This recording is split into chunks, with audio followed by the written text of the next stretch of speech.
जैसे कि हम जानते हैं कि प्राइस कभी भी लगातार एक ही डायरेक्शन में मूव नहीं करता है। अगर प्राइस बढ़ता है तो एक लेवल तक बढ़ने के बाद प्राइस गिरना शुरू हो जाता है। तो प्राइस की इस गिरावट को हम बोलते हैं टेम्परेरी करेक्शन। और अगर प्राइस एक लेवल तक गिरने के बाद वहाँ से ऊपर जाना शुरू करता है तो इसे हम कहते हैं टेम्परेरी रिट्रेसमेंट। मतलब कि प्राइस अपने ट्रेंड को कंटिन्यू करने से पहले थोड़ा सा पुल बैक ले रहा है। अब ज़रा इस पर नज़र डालिए। इसमें ये एक टेम्परेरी करेक्शन है, लेकिन प्राइस नीचे लगातार गिरता जा रहा है, तो क्या इसे हम रिट्रेसमेंट कहेंगे? नहीं, क्योंकि रिट्रेसमेंट वही होता है जब एक लेवल तक बढ़ने के बाद उसके बाद प्राइस थोड़ा सा ब्रेक लेकर ऑपोजिट डायरेक्शन में मूव करना शुरू कर दे, तो उसे ही हम रिट्रेसमेंट बोलते हैं दोस्तों। लेकिन एक बात हमें हमेशा याद रखनी चाहिए कि ये पुल बैक रैंडम कभी भी नहीं होते, बल्कि रिट्रेसमेंट कुछ परसेंटेज तक ही हेल्दी मानी जाती है और वहीं पर ही प्राइस रिएक्ट करने के सबसे ज़्यादा चांसेस होते हैं। और अगर आपने इस रिट्रेसमेंट के कॉन्सेप्ट को समझ लिया तो कुछ चीज़ों में आपको बहुत फ़ायदा मिलेगा। पहला है बाय एंट्री ढूंढने में, दूसरा ट्रेंड रिवर्स होगा या फिर कंटिन्यू करेगा उसको ढूंढने में। तो इससे पहले दोस्तों, अगर आप इस चैनल पर नए हैं तो आप जाके सब्सक्राइब कर सकते हैं और लाइक करना बिल्कुल मत भूलना।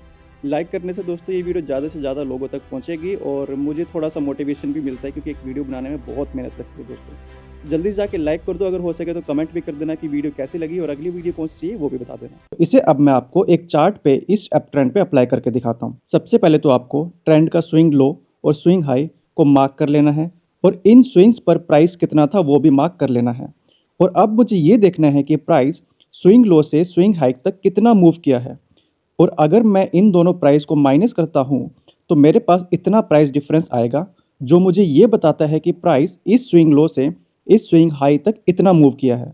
तो अब मैं इस प्राइस का 50% कैलकुलेट करूंगा, जो कि इतना आता है। और अब आपको स्विंग हाई के 50% रिट्रेसमेंट वैल्यू को कैलकुलेट करना है।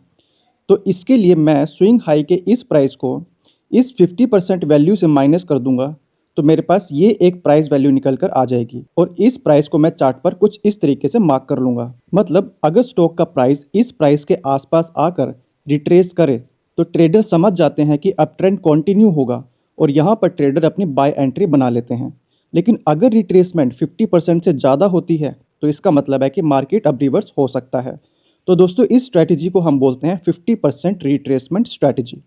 दोस्तों, 50% रिट्रेसमेंट लेवल ट्रेडर के बीच में बहुत ही फेमस है और ये एक कॉमन रिट्रेसमेंट लेवल माना जाता है। मतलब किसी भी ट्रेंड में प्राइस अक्सर 50% तक रिट्रेस करता है। और ये जो 50% रिट्रेसमेंट स्ट्रैटेजी है ना दोस्तों, ये हर तरह के ट्रेंड में काम करती है, चाहे शॉर्ट ट्रेंड है, चाहे लॉन्ग ट्रेंड है, चाहे फिर मीडियम ट्रेंड है।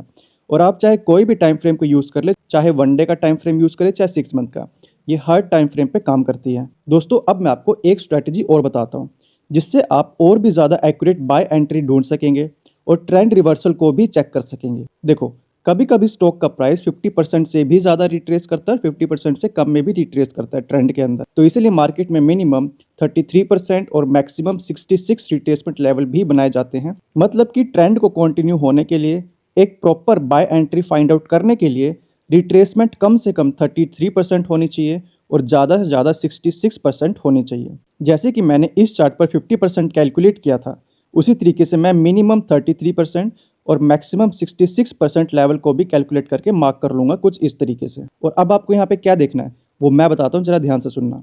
देखो, अगर प्राइस 33% पर रिट्रेस करे तो समझ जाना कि ट्रेंड स्ट्रॉन्ग है। और अगर प्राइस 66% के आसपास रिट्रेस करता है तो समझ जाना कि ट्रेंड वीक है और रिवर्स हो सकता है। तो अगर मुझे बाय एंट्री फाइंड आउट करनी है तो मुझे फोकस करना चाहिए 33 से 50% रिट्रेसमेंट पर। तो मैं 33 से 50% एरिया को मार्क कर लूंगा। मतलब अगर प्राइस इन दो लेवल्स में कहीं भी रिट्रेस होता है तो मैं अपनी बाय एंट्री बना लूंगा। और अगर प्राइस 66% के आसपास रिट्रेस होता है तो मैं वेट करूंगा कि प्राइस मेरे इस जोन में वापस आए। लेकिन अगर प्राइस 66% से ज़्यादा रिट्रेस होता है तो मुझे पता चल जाएगा कि ट्रेंड वीक हो रहा है और रिवर्स हो सकता है। और अगर ट्रेंड रिवर्सल होता है तो प्राइस जितना पिछले ट्रेंड में मूव किया था स्विंग लो से स्विंग हाई तक, उतना ही पूरा 100% रिट्रेस करेगा। मतलब यहाँ तक रिट्रेस करेगा जिसे हम और आप डिमांड जोन के नाम से भी जानते हैं। वैसे कुछ ट्रेडर इस 66% जोन को भी सेफ मानते हैं, लेकिन मैं इस जोन पर बाय नहीं करता हूँ। ये जो आपने 3 रिट्रेसमेंट लेवल को देखा है इस चार्ट पर,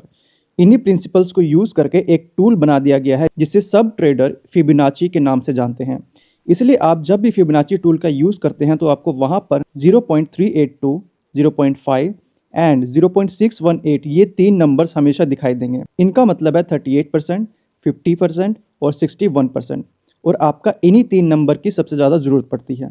और बाकी सब को आप फिबोनाची टूल से रिमूव कर सकते हैं सेटिंग में जाके, और नंबर्स को भी आप परसेंटेज में कन्वर्ट कर सकते हैं ताकि आपको और भी ज़्यादा आसानी हो। मैं सीधा फिबोनाची टूल को भी एक्सप्लेन कर सकता था, लेकिन उस टूल को समझने के लिए हमारा बेसिक क्लियर होना बहुत ज़रूरी है।